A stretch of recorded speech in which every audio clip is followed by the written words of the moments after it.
ये कहानी एक धोखेबाज पत्नी की है। एक प्रदेश में एक व्यापारी ने प्रेम विवाह किया। हालांकि तब प्रेम विवाह करना कोई छोटी या आम बात नहीं थी, लेकिन फिर भी व्यापारी और उसकी प्रेमिका, जो अब उसकी धर्मपत्नी बन चुकी थी, उनका सच्चा प्रेम देखकर लोगों ने उन्हें स्वीकार कर लिया और लोग उनके प्यार की मिसाल देने लगे थे।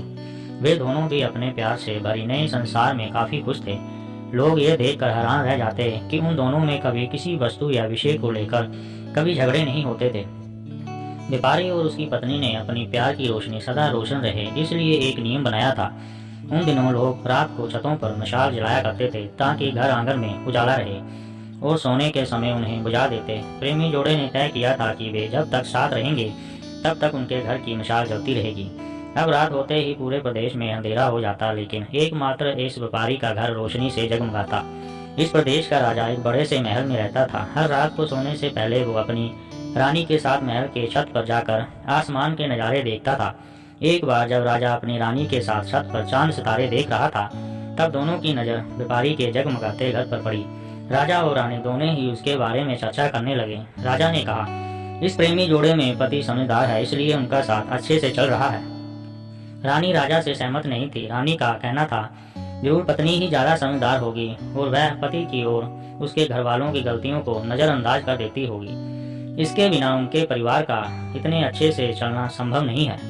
राजा रानी की चर्चा बहस में और फिर बाद में झगड़े में बदल गई। अंत में राजा ने कहा कि हम क्यों झगड़ा करें, एक काम करते हैं, उनकी परीक्षा लेते हैं और देखते हैं कौन ज़्यादा समझदार है। रानी को भी ये सुझाव पसंद आया। राजा ने उनकी परीक्षा लेने के लिए एक योजना बनाई, रानी को बताई। अगले दिन योजना के मुताबिक रानी ने व्यापारी के घर एक स्त्री को भेजा। वह स्त्री व्यापारी के पास गई और उससे बोली, मैं तुम्हारे लिए रानी का एक संदेश लेकर आई हूँ। जो स्त्री संकोच करते हुए व्यापारी से बोली कि रानी को तुम बहुत पसंद आ गए हो। अगर तुम अपनी पत्नी को छोड़ दो या उसकी हत्या कर दो तो तुमसे शादी करने के लिए तैयार है।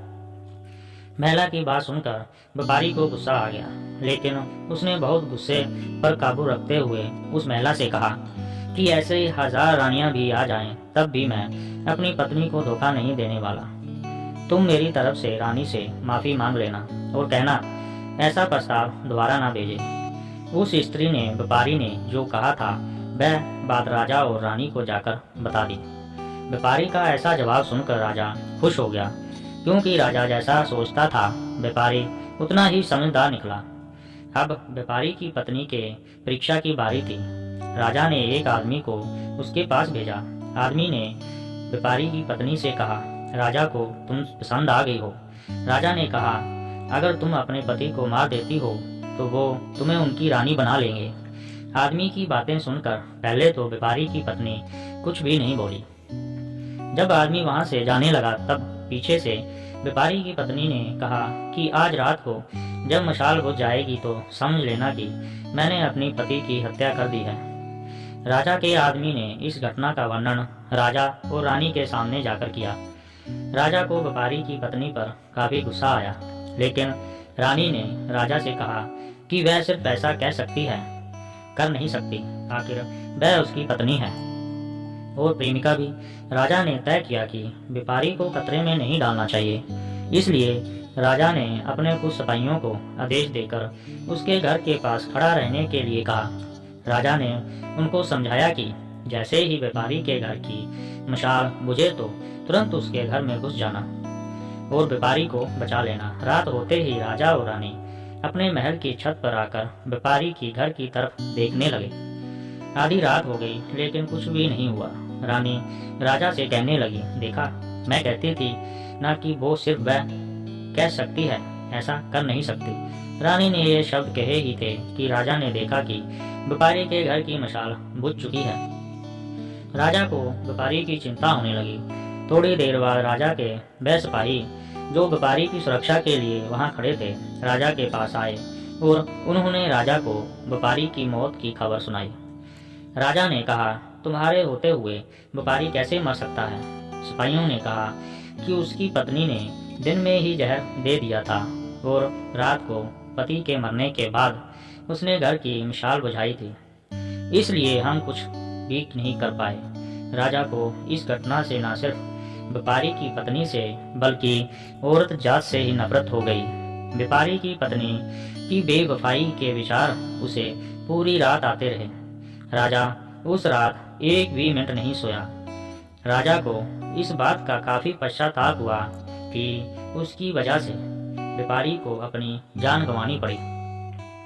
सवेरे राजा ने अपने एक मंत्री को बुलाया और उसे आदेश दिया कि मैं शिकार करने जा रहा हूँ। जब तक मैं लौटूंगा इस प्रदेश की सभी महिलाओं को गला काट कर मार देना।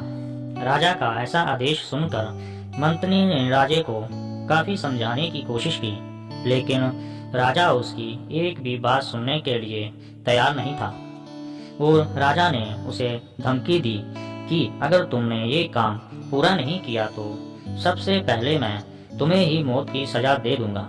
राजा के शिकार पर जाने के बाद मंत्री काफी चिंता में डूब गया। जब मंत्री को कुछ भी नहीं समझ आ रहा था तो मंत्री सीधे अपने पिता के घर गया, जो पहले राजा के पिता के यहाँ मंत्री रह चुका था और काफी समझदार था। मंत्री ने अपने पिता को सारी बात बताई। बेटे की बात सुनने के बाद उसके पिता ने उसे कहा कि सबसे पहले तुम कहीं पर छुप जाओ, क्योंकि राजा जब लौटेगा और देखेगा कि तुमने उसका हुक्म नहीं माना है तो वह तुम्हें सजा देगा। मैं देखता हूँ किसी तरह राजा को समझाता हूँ। रात को जब राजा लौटा और उसने देखा कि उसके प्रदेश में सभी महिलाएं पहले की तरह ही काम कर रही हैं, घूम रही हैं, तो उस मंत्री पर बहुत ही गुस्सा आया। हर जगह तलाश करने के बाद जब मंत्री नहीं मिला तो राजा सीधे मंत्री के पिता के घर जा पहुंचा। राजा ने मंत्री के पिता से मंत्री के बारे में पूछा। मंत्री के पिता ने राजा को शांत करने के लिए पानी दिया, बैठने के लिए कहा और बाद में राजा से पूछा कि आप क्यों सभी महिलाओं को मारना चाहते हैं। राजा ने व्यापारी वाली पूरी कहानी मंत्री के पिता को बताई। मंत्री के पिता ने राजा से कहा कि आपने जो फैसला किया है मैं उसे सही या गलत नहीं बता रहा हूँ, लेकिन मैं जो एक छोटी सी कहानी जो मैं जब मंत्री था तब मेरे साथ घटित हुई है वह मैं आपको सुनाता हूँ। उसे सुनने के बाद आप जो फैसला करेंगे वे हम सब मान लेंगे। मंत्री के पिता ने कहा, एक दिन मैं जंगल से गुजर रहा था। अचानक एक नकाबपोश घोड़े पर सवार होकर आया और मुझे बंदी बनाकर घसीटते हुए कब्रिस्तान लेकर गया। वह मुझे एक कब्र के पास लेकर आया। वहां पर पहले से कब्र खुदी हुई थी और एक सरकटा आदमी उस कब्र में था। उस नकाबपोश ने मुझे उस कब्र में मिट्टी डालने के लिए कहा। जब मैंने कब्र को पूरी तरह मिट्टी से ढक दिया तब उसने मुझे बाजू में एक और कब्र खोदने के लिए कहा। मुझे लगा ये दूसरी कब्र मेरे लिए ही खोदी जा रही है। कब्र पूरी तरह तैयार होने के बाद उस नकाबपोश ने अपने चेहरे से नकाब हटाया तो मैंने देखकर चौंक गया, क्योंकि वह एक बहुत ही सुंदर महिला थी। उसने मुझे कहा कि तुम डरो मत, ये कब्र तुम्हारे लिए नहीं है बल्कि ये कब्र मेरे खुद के लिए है। अभी अभी जो तुमने इस सरकटे आदमी को दफन किया है वह एक राजकुमार है, जिसने मुझे पाने के लिए मेरे पति की हत्या कर दी और मैंने बदला लेने के लिए उसे मार दिया। मैं अपने पति से बहुत प्यार करती हूँ, इसलिए मैं इस जन्म में जिंदा नहीं रहना चाहती और उनके कब्र के बाजू में मरकर दफना होना चाहती हूँ, ताकि अगले जन्म में फिर से उनसे मिल सकूं। इतना कहकर उस महिला ने अपनी गर्दन पर चाकू रखकर गर्दन काट ली और उस कब्र में गिर पड़ी। मेरे पास कोई दूसरा उपाय नहीं था, क्योंकि मुझे पता चल चुका था कि वह मुझे सिर्फ अपने आप को कब्र में दफन करने के लिए वहां तक लेकर आई थी। तो मैंने उसे दफन किया और अपने घर वापस लौट आया।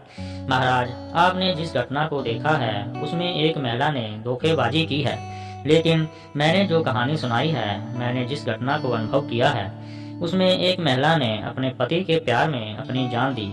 अब आप ही बताएं महाराज, अगर एक महिला बेवफा निकली तो क्या सभी महिलाएं बेवफा होंगी? एक महिला के किए की सजा सभी महिलाओं को देना क्या उचित है? राजा को बूढ़े मंत्री की बात अच्छी तरह से समझ में आ गई और उसने सभी महिलाओं को मारने का ख्याल अपने मन से निकाल दिया। तो दोस्तों, ये कहानी हमें समझाती है कि दुनिया में भिन्न भिन्न तरह के लोग हैं, भिन्न भिन्न तरह के उनके विचार हैं और उतने ही अलग तरह के उसके व्यवहार हैं। हम एक आदमी का व्यवहार देखकर बाकी सब के लिए कोई फैसला नहीं ले सकते। तो दोस्तों, आपको ये कहानी कैसी लगी? अच्छी लगी हो तो कृपया सब्सक्राइब करना मत भूलना, चैनल को सब्सक्राइब जरूर करना। मिलते हैं अगली कहानी में।